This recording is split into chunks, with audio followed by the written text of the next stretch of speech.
બરોડા ડેરીના નિયામક મંડળની ચૂંટણી બાદ મતગણતરી હાથ ધરાઈ હતી, જેમાં 4 ઝોનમાં મતગણતરી પૂર્ણ થતા પરિણામો જાહેર કરવામાં આવ્યા હતા। બરોડા ડેરીના નિયામક મંડળની ચૂંટણીમાં 4 ઝોન માટે આજે મતદાન હાથ ધરવામાં આવ્યું હતું।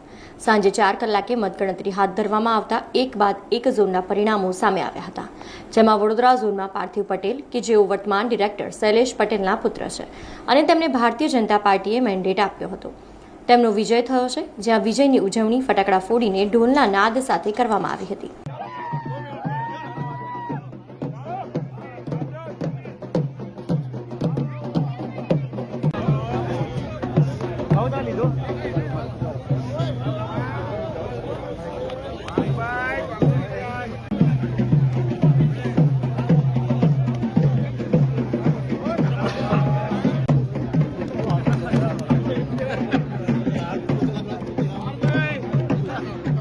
પ્રમુખે જે મને મત આપ્યા છે એ બદલ સૌ પ્રમુખ અને મંત્રી મિત્રોનું ખૂબ ખૂબ આભાર, ધન્યવાદ।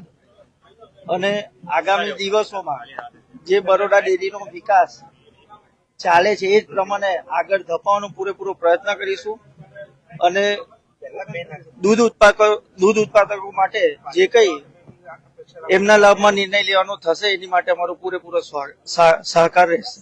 મને 48 મત મળ્યા છે અને મારી સામેની સાઈડ જે લડતા હતા હિતેશભાઈ એમને 33 મત મળ્યા છે।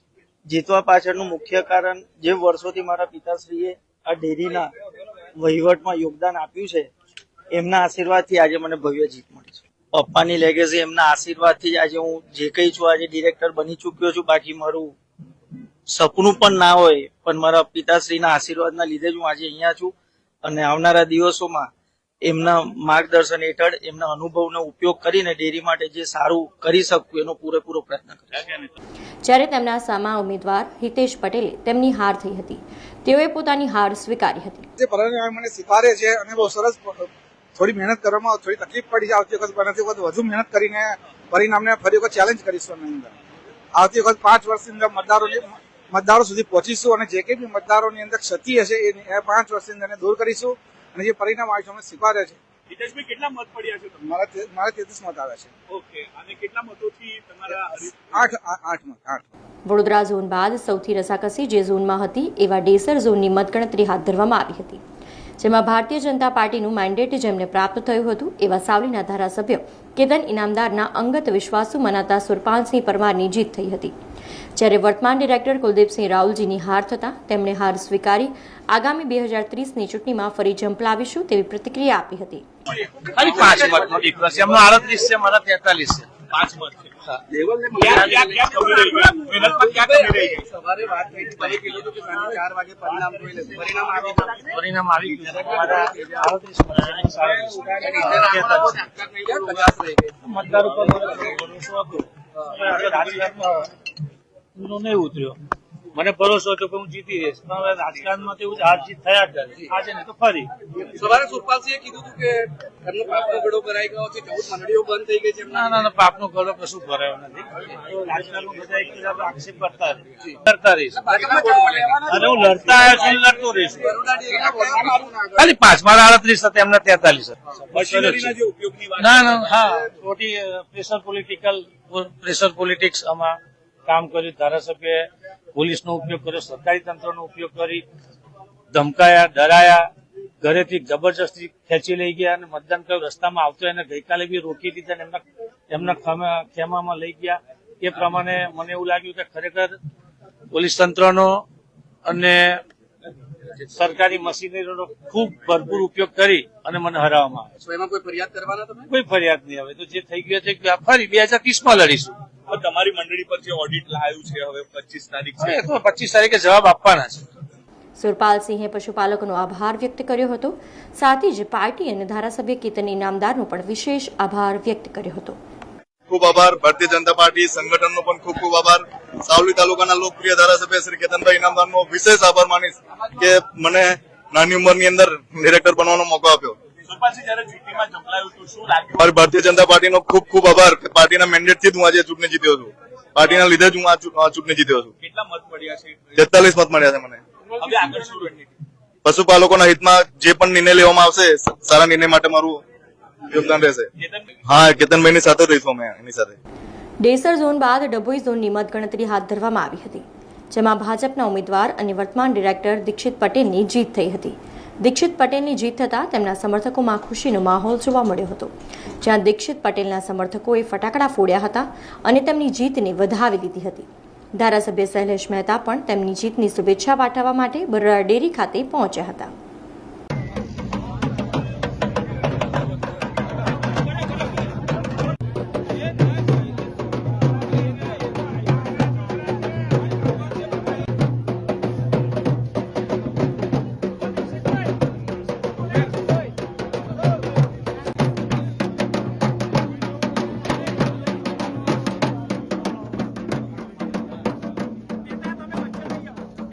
સારા વોટથી વિજય થયો એ બદલ ઝોન નંબર 8 ના તમામ મતદારોનો આભાર માનું છું. મેં ધારાસભ્ય પાર્ટી કેવો સપોર્ટ રહ્યો, શું વિચાર? ધારાસભ્યનો ખૂબ સાથ સહકાર રહ્યો.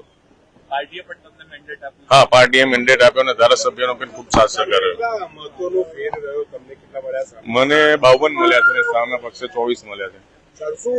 બસ સારામાં સારા ભાવ મળે પશુપાલકોને એવી જ અમારી કામગીરી હશે.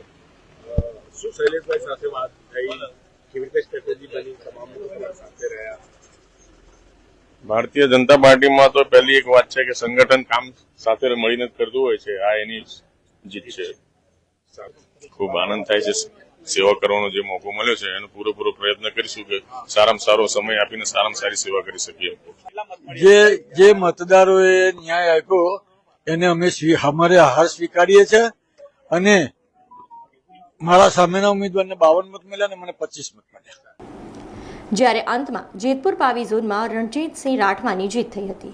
અહીં મહત્વનું છે કે રણજીતસિંહ રાઠવા વર્તમાન ડિરેક્ટર છે અને સહકારી ક્ષેત્રનો વર્ષોથી અનુભવ ધરાવે છે. પશુપાલકોનો વિશ્વાસ રહ્યો છે એટલે મને જંગી બહુમતીથી વિજય બનાવ્યો છે. પશુપાલકો સાથે અમે સીધી રીતે સંકળાયેલા છીએ એટલે પશુપાલકો મને મત આપે છે. હું ઘણા લાંબા સમયથી આ ક્ષેત્ર સાથે જોડાયેલો છું. પ્રમુખ હોય, મંત્રી હોય, દૂધ ઉત્પાદકો હોય, પશુ રાખતા માલિકો હોય, આ બધા સાથે ખેડૂતો સાથેનો અમારો વર્ષોથી સંપર્ક રહ્યો છે. એ સંપર્કને લીધે અને અમારો જીવન સંપર્ક છે. સામાજિક હોય, આર્થિક હોય કે રાજકીય હોય, બધી બાબતોમાં અમે એક ટીમ વર્ક કરીને અમારા સાથી મિત્રો સાથે કામ કરીએ છીએ. એના ભાગરૂપે મને જંગી બહુમતીથી વિજેતા બનાવ્યા છે. લોકશાહીમાં બધાને અધિકાર છે ચૂંટણી લડવાનો અને સ્વાભાવિક છે કે હવે નવા લોકો હોય, નવા પ્રમુખ મંત્રી હોય, એને પણ એવું લાગે કે આ વર્ષોથી રણજીતભાઈ છે તો આપણે પણ જરા અખતરો કરી જોઈએ. એવી રીતે આ ચૂંટણીમાં એમને ઉમેદવારી કરી હતી.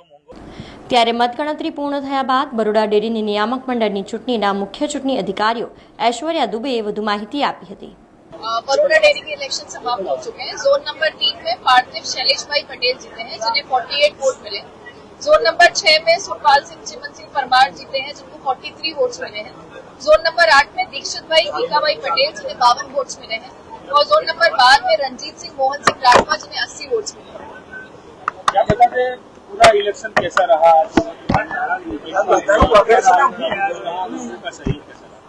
इलेक्शन काफी अच्छा रहा. स्टाफ और जितने भी लोग इन्वॉल्व थे उन्होंने काफी मेहनत की. सुबह 7 बजे से ही सब यहाँ आ गए थे. वोटर्स ने भी काफी शांति से वोट डाला. कोई इश्यू क्रिएट नहीं हुआ. उम्मीदवारों, बीएलए एजेंट्स ने भी पूरा सहयोग किया है इलेक्शन को अच्छी तरह से समाप्त करने में. अब क्या प्रोसेस होगी? अब ये इलेक्शन अनाउंस हो गया है. जो 13 इनके मेंबर्स चुने गए हैं वो 1 महीने बाद अपना चेयरपर्सन और वाइस चेयरपर्सन चुनेंगे. कितने दिनों के बाद? 1 महीने बाद चेयरपर्सन और वाइस चेयरपर्सन की नियुक्ति होगी. સમાચારોના સતત અપડેટ માટે TNN ન્યૂઝને YouTube પર સબસ્ક્રાઇબ કરી બેલ આઇકોન પ્રેસ કરો અને અમારી સાથે જોડાયેલા રહો Facebook, Instagram અને Twitter ઉપર.